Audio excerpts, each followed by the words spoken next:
Are you tired of your barbecue food turning out burnt, tough, and dried out? Well, how about the last time you opened the lid to your barbecue grill and found a big grease fire destroying your food like this? Your food's ruined. This will never happen again when you use the newest sensation to hit the barbecue market called the Ribolator. The Ribolator effortlessly attaches to your existing rotisserie rod. You then take it and install it into your grill. You put one end into the motor, the other end of the shaft here, and you're set. It's really simple. The Ribolator consists of 4 durable stainless steel trays. Once it's attached, it will rotate like a Ferris wheel.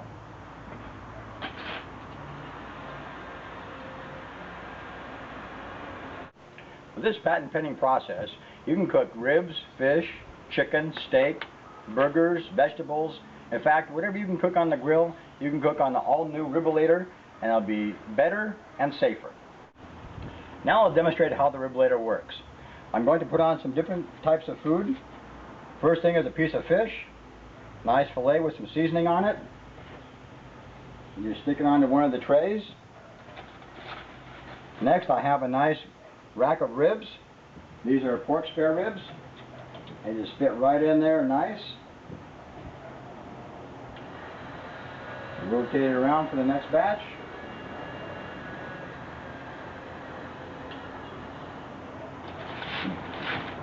Now I have a couple pieces of chicken, a little bit of seasoning on them. Yeah, and I'm going to put some vegetables on there. I got some asparagus, I got some onions,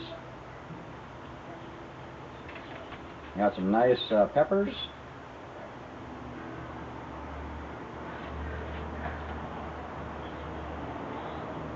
a few mushrooms,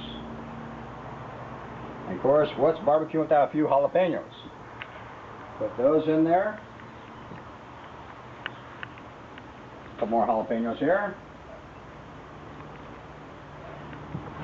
And I'm just going to put a little bit of olive oil on there.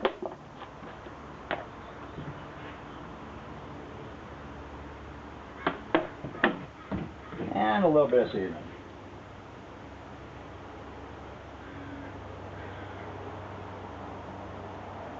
That'll be just perfect. Now, when it's all installed, you turn on the motor.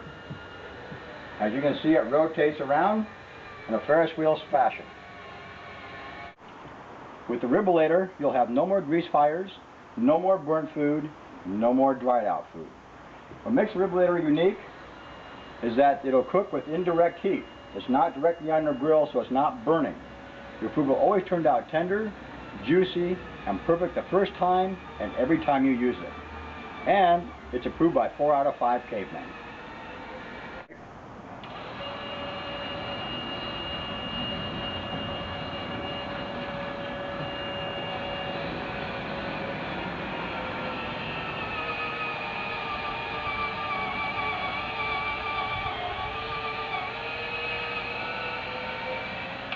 Now these will cook. The ribs, of course, will take the longest to cook.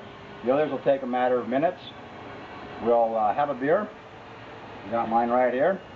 And we'll come back in a little bit on the next video, and you'll see what the finished product looks like. Okay, our salmon is done. Looks great, doesn't it? Vegetables are also done. They're nice al dente, perfect to eat. I'm going to try a sample of the fish here to see what it's like. I already checked the temperature, so I know it's done. That is some pretty darn good fish. That was nice and tender and moist. As you can see, it's not burnt. Has a nice caramelized finish. That's some good fish right there. Here you can see the finished product of the salmon. Nice, perfect coloring to it. Nice glaze. I put a little bit of butter on it. And you see the vegetables are also done. They tasted wonderful also. We'll come back in a little bit and we'll try the chicken and then the ribs. Batch of vegetables are done and our chicken is done as well. We're going to try that to see how it turned out. And as you see on one of them, I put a little barbecue sauce on it.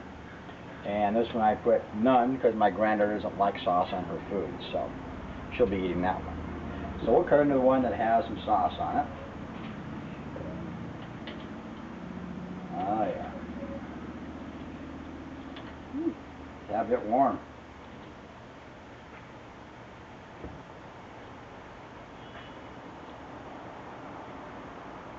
Nice and tender and juicy. It's not dry.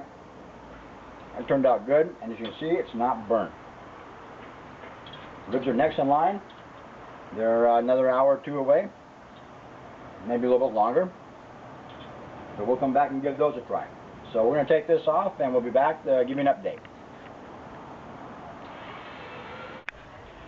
As you can see, the ribs are cooking really nice. Another couple hours to go yet, but wanted to show you how nicely they're turning out. Nice caramelized look. I don't have any sauce on them yet. I'm going to put some sauce on them now. And usually I also spray a concoction of apple juice with some olive oil mixture. So I'm going to put some sauce on them now.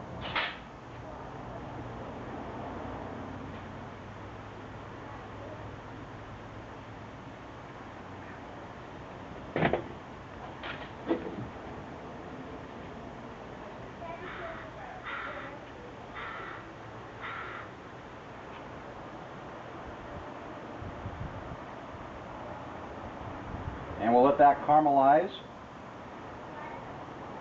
You won't believe the difference between the taste and the sauce once it caramelizes versus sauce when it isn't caramelized. It tastes absolutely wonderful.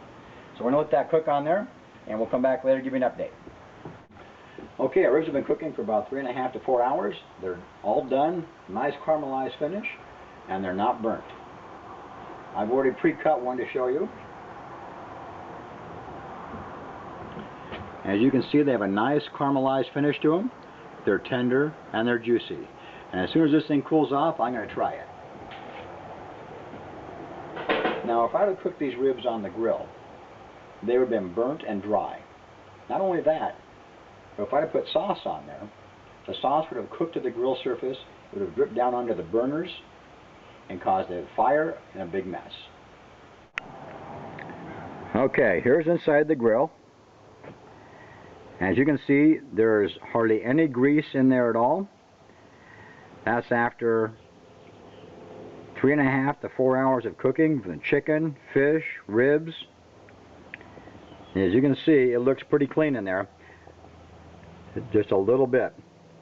Now, if you'd done this right on the grill, there'd be a complete mess underneath there.